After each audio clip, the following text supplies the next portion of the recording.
got to look at some more characteristics of arterial versus venous system. All right, so what are we looking at here? These are what are called volume pressure curves. So you can guess what the axes will be. On the x-axis is volume. How much? What is the volume of the system? Right? How many mLs is it? And then on the y-axis you have pressure. So let's talk about arteries first. Okay, solid line, middle line. What this is showing us is that arteries have a relatively small volume, which we knew that from yesterday, right?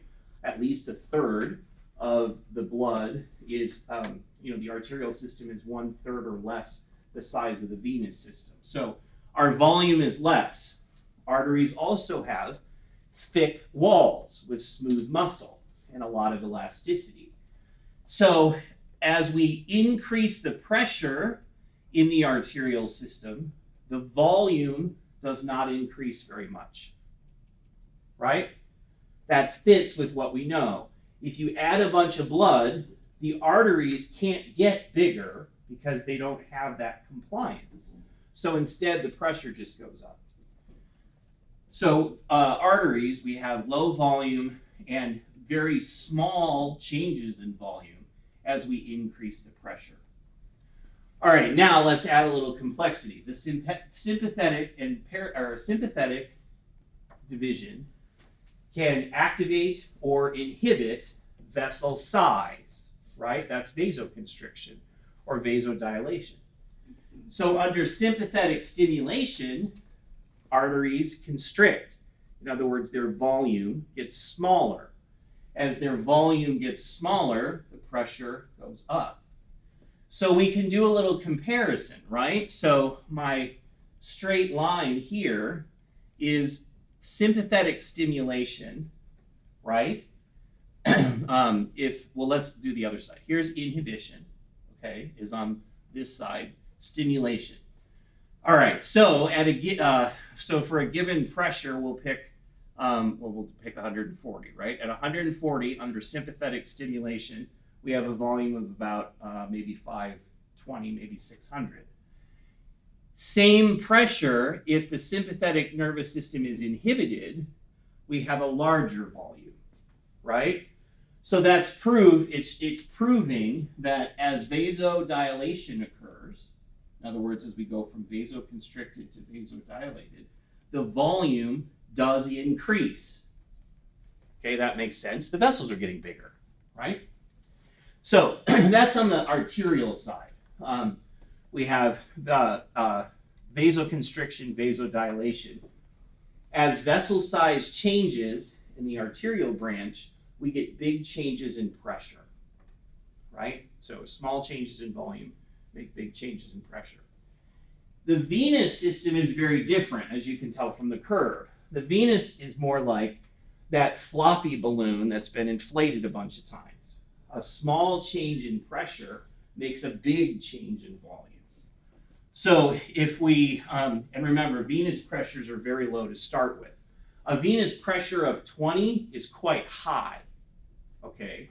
So you can see that at 20, our venous system is very distended, right? Its volume is very large.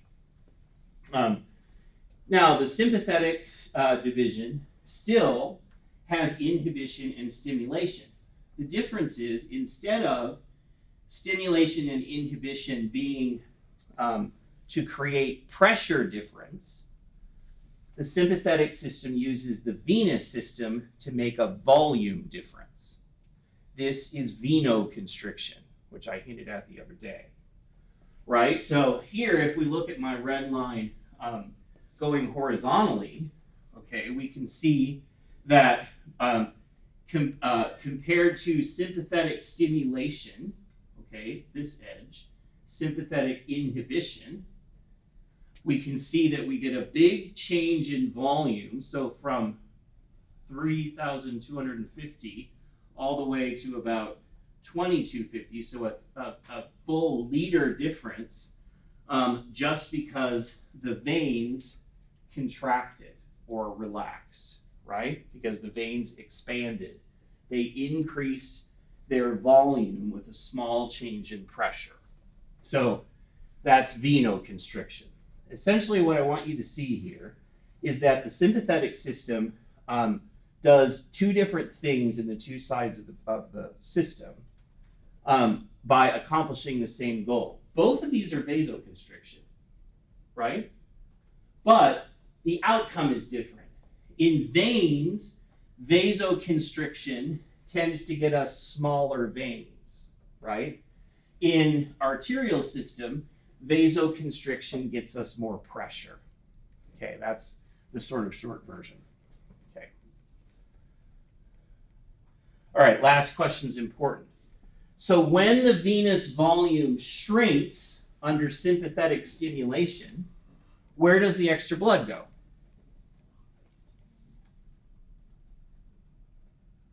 Any idea? We talked about the dog yesterday. Yeah, it gets pushed into the arterial system. So it's like a blood transfusion. Okay, so when veins constrict, it mobilizes additional blood volume. So it means that we have more available volume to fill more capillary beds. Okay, so when you're maximally exercising and you have a whole bunch of your capillary beds open, your venous system is heavily constricted, right? Because that's where the blood to fill those extra capillaries has come from, the veins. Okay, so venoconstriction doesn't get a lot of attention, but it is an important way that we can add circulating plasma volume rapidly and quickly.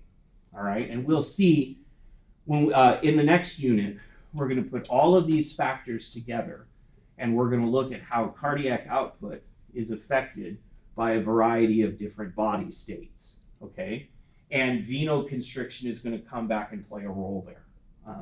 So remember, we're still in the building block phase, but venoconstriction and compliance are both sort of represented in those volume pressure curves. Now, again, here, pipes don't do this, right? You know, our pipe analogy, pipes don't get bigger and smaller. So this is where that physics analogy kind of breaks down. But this describes how the pipes change, right? Arterial, we get big changes in pressure. Venous, we get big changes in volume. Okay, another way that our vessels are not like pipes is the concept of delayed compliance.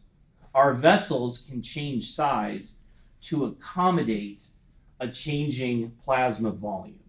All right, so easiest way I think to think about this is to look at an example. All right, so this is time. This is venous pressure. Well, any kind of pressure, because it depends on which vessel you're looking at. Looking at the numbers, though, those are pretty small numbers, so this is probably venous pressure. Okay. Now, so here we are. Patient is sitting along it. They have 5 millimeters of mercury of pressure in their right atrium, and then we give them a liter of fluid. Not an uncommon thing to do in the hospital, right? We would give them a liter of normal saline if we think they're dehydrated. Okay, so what happens? We've added volume to the system. So where does the volume go? It first increases pressure, right? So we've added fluid to this system. So we see an increase in venous pressure. Then the veins relax and get bigger, right? The arterial system relaxes a little and gets bigger. So the volume of the vessels increases and our pressure drops. Not back down to where it was, because we did add fluid, but it doesn't stay way up here. We get an accommodation. This is called delayed compliance, where when the pressure goes up, when the plasma volume is too high, the vessels relax to accommodate the extra volume, all right? Now, what happens on the other side? Now, being wanting to keep the universe in balance, we take the liter back out, right? You didn't pay your bill, so out it comes. All right, so now we're going to take a liter of fluid back out. What happens? Well, the first thing we see is we see a drop in pressure. Why? Because you emptied the venous system. Of course the pressure is going to go down. But it doesn't stay down. Now the veins constrict, the arteries constrict. That reduces the volume of the whole system. So that the blood that's left is in a smaller vessel system, so the pressure comes back up. There again, it doesn't come all the way back up to where it was, because we did in fact take a liter out. But it doesn't stay as bad as it was initially, because we get an adaptation. So this is delayed compliance on both ends. When we add fluid, we get first an increase in pressure, and then a reduction in that pressure as the system relaxes, and then vice versa when we take fluid away. You can actually see this in patients. If we give a liter of fluid relatively quickly, you'll see their blood pressure go up, and then it'll fall back down. Not worse than when it was. It'll still be higher than what it was, but it'll fall down to some medium level, right? Just like we see here. So that's the vessels responding to changes in volume by changing their volume. It's one of the reasons why the smooth muscle that is present in arteries and veins is so important. You know, we pay a lot of attention to the arterioles because they control flow through the capillaries. But the smooth muscle that's present in all of the other vessels is playing a role in matching plasma volume to ideal pressures, right? So delayed compliance.